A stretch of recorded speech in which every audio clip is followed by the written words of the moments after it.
9 item yang disembunyikan oleh KPU dikabulkan oleh Majelis Komisi Informasi Pusat ya. Supaya kita tahu itu apakah tanda tangan yang ada selama ini mirip dengan aslinya atau tidak. Kan kita tahu bahwa 9 item itu 3 itu yang disembunyikan adalah tanda tangan dekan yang meleges, tanda tangan saudaraku, ntar bikin video ya. Siap, lanjut. Nah, tanda tangan rektor yang melege yang menandatangani ijazah, tanda tangan dekan yang menandatangani ijazah dan tanggal tanda tangannya ya. Jadi nanti harapan kita komisioner KIP mengabulkannya sehingga kita bisa ngecek sebenarnya ijazah ini palsu atau tidak. Kalau ada nanti pembandingnya ya, pembanding dari KIP, maka Selasa depan publik bisa langsung cek. Mas Roy, Sebenarnya tanda tangan dekan-dekan tuh gimana? pegang aja di bawah, Pak. Pegang aja, Pak. Oh gini. Apa ini? Besok kan? Oh iya. Di Oh gini. Baik. Oh ada. iNews. Ada lagi nih, iNews. Oke. Saksikan nanti Selasa ya. Selasa kita putusan KPU. Ya. Kita tahu bahwa sidang kita di KIP Jakarta di gedung MBG ya itu sudah tahap akhir. Kita menuntut di KIP untuk agar dibukakan 9 item yang ada di ijazah Pak Jokowi ya, yang kita terima itu. Sehingga kalau nanti 9 item itu di mana 3 diantaranya adalah tanda tangan dekan yang melegalisir, tanda tangan dekan yang menandatangani ijazah, tanda tangan rektor yang menandatangani ijazah, dan yang paling penting adalah tanggal disembunyikan juga itu tanggal legalisirnya. Tanggal legalisir. Sehingga kita bisa tahu sebenarnya tanggal yang meleges itu orang yang tepatkah di tanggal yang tepat. Kalau sekarang kan kita tidak tahu nih, namanya dekannya ada tapi nggak tahu tanda tangannya ditandatangani kapan. Begitu. Dan Rabunya kita juga akan lanjut sidang di Komisi Informasi DKI Jakarta dengan termohon Sekda DKI. Kita tahu ijazah Pak Jokowi selama jadi gubernur, melamar gubernur itu sama sekali tidak disimpan oleh lembaga kearsipan daerah yang seharusnya perpustakaan juga menyimpan perpustakaan daerah Provinsi DKI Jakarta. Jadi nanti minggu depan agenda kita akan padat. Pertama tadi keputusan dari KIP dengan termohon KPU, dan kedua adalah sidang keempat di Komisi Informasi DKI Jakarta dengan termohon Pemprov DKI Jakarta. Kemungkinan minggu depannya lagi itu untuk Pemkot Surakarta. Ya. Seperti itu. Nah, Baik. selama persidangan di Komisi Informasi itu, dari awal sampai akhir mau pembuktian ini, ada nggak keyakinan bahwa KIP itu akan berpihak kepada yang benar? Menurut saya sih ya, seharusnya teorinya kepada yang benar. Majelis Komisi Informasi itu berpihak kepada informasi publik. Ketika ada informasi yang disembunyikan, dia harus pastikan apakah disembunyikan itu benar-benar melalui uji konsekuensi yang benar. Kenapa disembunyikan itu kan harus ada namanya uji konsekuensi sehingga dia dikecualikan. Jadi selama persidangan saya melihat bahwa majelis itu sangat mengejar informasi ini agar dibukakan. Semoga nanti ya ini tetap harapan kita Komisi Informasi Pusat tetap konsisten.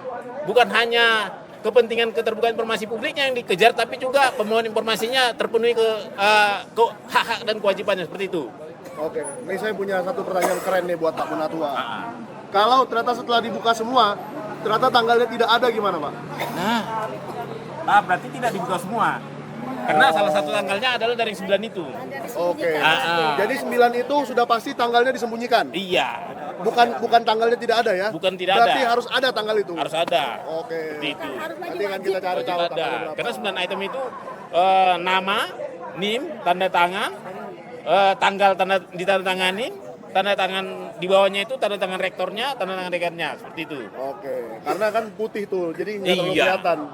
Dan uniknya semua KPU yang di bawahnya jadi mengikuti dia. KPU Jadi DKI itu juga semua? mengikuti KPU pusat, menyembunyikan juga. Oke. Itu. Nah, kalau soal sidang yang di Solo bagaimana Pak? Kayaknya itu saya lihat tuh Pak Dr. Topik, lawyer kita itu bagus ya. Bagus ya? Artinya saya yakin beliau Saya lihat flow-nya itu kan kemarin sidang pertama itu pembicaraan bukti ya. Nah, kedepannya kita tunggu itu tinggal bicara pembuktian. Oke. Bukti-bukti mereka dengan bukti-bukti kita dibawakan. Nanti kita undang juga teman-teman ya. Kemungkinan sidang kedua saya juga akan hadir. Oke, berarti Begitu. ini kado tahun baru untuk seluruh rakyat Indonesia Iya, adalah amin. penghadiran ijazah Jokowi yang dari Polda ini mau dipinjam. Kemarin dia mengaku mau meminjam ijazah yang ada di sini untuk dibawa ke Pengadilan Negeri Solo. Kita tunggu apakah pengacara Bapak Joko Widodo yaitu YB Irfan memenuhi janji dia. Iya. Nah, atau apakah itu janji bohong? Ya. Gimana Pak Bona? Ada lagi yang mau disampaikan? Ini juga kita kan kemarin baru melaporkan ke Ombudsman. Ya, betul. Ternyata Ombudsman mengirim saya email mengatakan bahwa dia tidak mau melanjutkan proses laporan saya. Wah. Karena dengan alasan yang bertanggung jawab itulah Andri, bukan mereka. Jadi ini semacam ada lempar-lempar bola, ya. Saya kan waktu itu laporkan KPU tidak menyetorkan arsip ijazah Jokowi, baik dari Solo, DKI dan KPU RI, sehingga ini melanggar undang-undang administrasi. Ya, ya. Ternyata oleh Andri oleh Ombudsman mereka bilang mereka tidak berwenang. Padahal Ombudsman itu kan pengawas pelayanan publik. Akibat KPU tidak menyerahkan fotokopi ijazah itu terlegalisir, maka Andri terganggu pelayanan publiknya.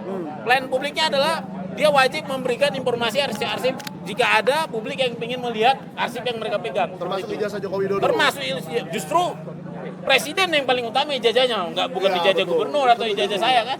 Setuju. Iya. Dan bagaimana menurut Pak Bona? Apakah dengan tidak bertanggung jawabnya Ombudsman ini, DPR RI harus bergerak dan memanggil Ketua Ombudsman? Kita lihat, saya kan menyanggah. Nah, Kita lihat nanti jawabannya. Saya sudah tembuskan juga ke Sentana ya. sudah. Surat-surat mereka. Sudah. Tapi Kita kira-kira lihat. siapa yang harus?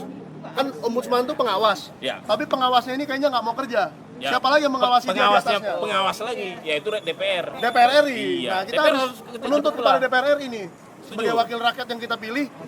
Kalau Ombudsman tidak mau kerja, mereka harus menindak, betul Pak? Iya benar. Oke. Bu Eli juga yang menurut saya nggak sesuai nggak sesuai juga lah. Tapi kan karena saya berhubungan baik dengan Bu Eli, Bang Egi, kawan-kawan TPU, saya rasa ya itu hanya hal biasa lah. Makanya saya nggak ngelayanin gitu, biasa kayak keluarga kita aja, santai-santai aja gitu Bang. Oke Bang, pertanyaan terakhir Bang. Di klaster yang pertama ini 5 orang itu dari perkembangan Abang menjadi tersangka itu, apa sudah ada penyidikan yang baru Bang? Belum. Belum ada penyidikan baru? Mudah-mudahan nggak ada penyidikan lah. Mudah-mudahan Jokowi sadar lah, mengakui, selesai saya rasa. Dengan dia mengakui aja kepada seluruh rakyat Indonesia kalau itu bukan fotonya atau ijazah SMA-nya juga berbeda gitu dengan sesuai alumni. Saya rasa selesai masalah ini. Anggota-anggota dewan juga di gedung DPR juga saya rasa tahu lah itu foto siapa lah, nggak mesti mereka teriak-teriak gitu kan. Yang jelas fotonya berbeda gitu. Jadi banyak orang tahu. Cuman permasalahannya ini kan memang saya melihat imbasnya kalau ini terbukti dapat dibuktikan palsu kan bagaimana negara kan gitu kan. Ini banyak hal yang dipertimbangkan oleh kepolisian atau yang lain-lain.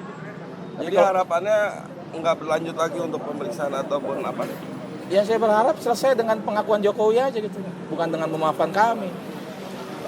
Jelas-jelas banyak kebohongan kok di sini. Berarti nggak minta maaf Bang? Itu yang Jokowi katanya tidak memaafkan gimana Bang? Jokowi mau maafin apa sama saya? Saya nggak salah kok. Yang salah kan Jokowi. Seharusnya Jokowi yang kita maafkan dengan cara dia mengakui kesalahannya, kita maafkan. Gitu. Jadi gini, kalau saya sama Jokowi itu nggak percaya, kurang percaya gitu loh. Jokowi itu kan tipe orang yang sen kanan belok kiri. Dia terbalik-terbalik. Nah, ketika dia menyatakan ijazahnya asli, saya menduga ijazahnya palsu. Tapi kalau dia bilang ijazahnya palsu, saya malah menduga itu ijazahnya asli. Itu kan kebiasaan Jokowi yang saya tangkap menurut saya gitu loh. Jadi hal-hal kayak gitu, ya saya nggak percaya lah sama Jokowi lah. Dengan membuat kebohongan-kebohongan, mobil SMK, IKN, kereta cepat, kan banyak kebohongan-kebohongan Jokowi. Puluhan, 11.000 triliun di kantongnya. Sampai sekarang mana? Buktinya nggak ada. Iya, jadi itu menurut saya, aduh udah banyak bohong lah, luar biasa bohong. Jokowi meminta maaf baru menyelesaikan masalah ini. Tapi hukum tetap berlanjut sesuai hukum kan gitu.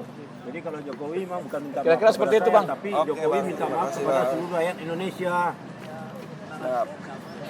Oke, teman. Ya, pertama-tama saya aturkan terima kasih atas dukungan, support dan semuanya atas perkenannya saya membuat lapor. Jadi sebelum saya membuat laporan ini, saya tentu saja secara etika meminta izin kepada tim lawyer ya, artinya yang di bawah koordinasi Pak Abraham Samad, di bawah koordinasi litigasinya di bawah koordinasi Pak Petrus Celestinus, dan di bawah koordinasi non litigasinya Pak Ahmad Kosinudin. Dan pada saat itu ditunjuk lawyer langsung yang mendampingi saya pada saat pelaporan kemarin, yaitu ada Bang Abdul Ghafur Sangaji, ada Bang Asam Khan, ada Bang Maidi, ada Bang Samsir Siregar, dan juga ada Samsir Jalil. Samsir Siregar.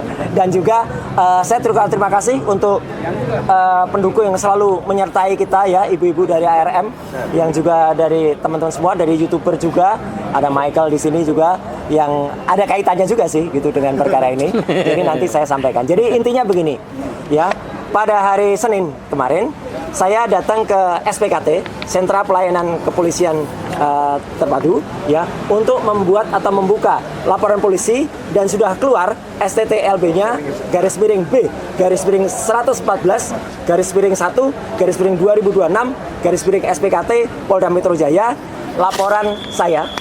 Ya, saya dengan mohon maaf harus saya tutup beberapa yang sifatnya krusial. Bukan apa-apa, karena saya menghormati privasi saja. Dan saya telah melaporkan 7 orang. 7 orang itu ada rincinya, tapi yang dalam laporan ini memang disebut dan kawan-kawan. Ya, tapi dan kawan-kawannya pihak penyidik sudah mendapatkan, karena kami sudah menyerahkan laporan berupa detail. Intinya seperti ini, lengkap dengan ada penjelasan di dalamnya tentang orang-orangnya, tentang buktinya, screen capture-nya, link-nya, bahkan juga transkripnya sudah kita berikan semuanya.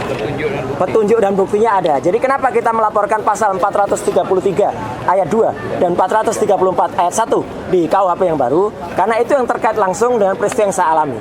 Jadi ini merupakan satu spin yang luar biasa jahat ya, gitu. Karena penelitian yang kami lakukan bertiga awalnya dan didukung oleh teman-teman yang lain dari tim akademisi dan juga dari TPUA dan juga tim aktivis, adalah tentang dugaan ijazah palsu yang dimiliki oleh Presiden ke-7 Indonesia Joko Widodo, yang kesimpulannya adalah 99,9% palsu. Dan dengan enaknya para pendukung Joko Widodo itu kemudian membalik begitu saja, mengatakan ijazah saya palsu. Ada yang mengatakan ijazah S1 saya palsu, ada yang mengatakan ijazah S2 dan S3-nya juga palsu.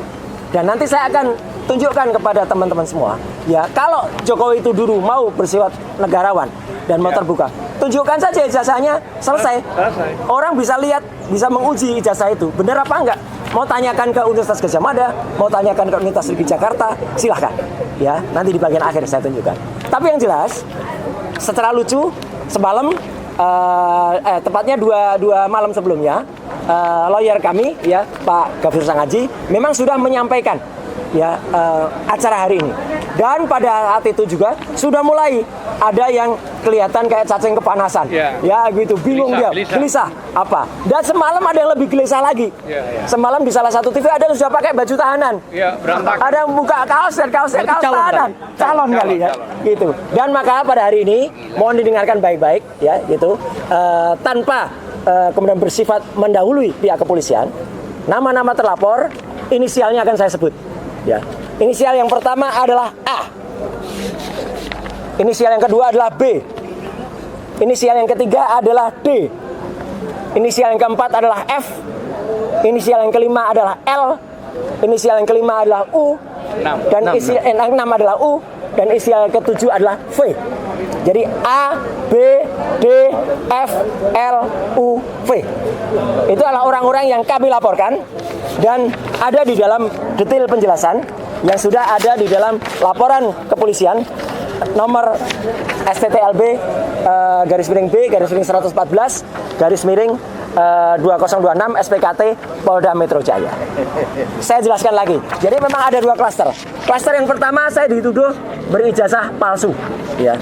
Jadi ijazah saya dari S1 dari UGM ini dituduh palsu.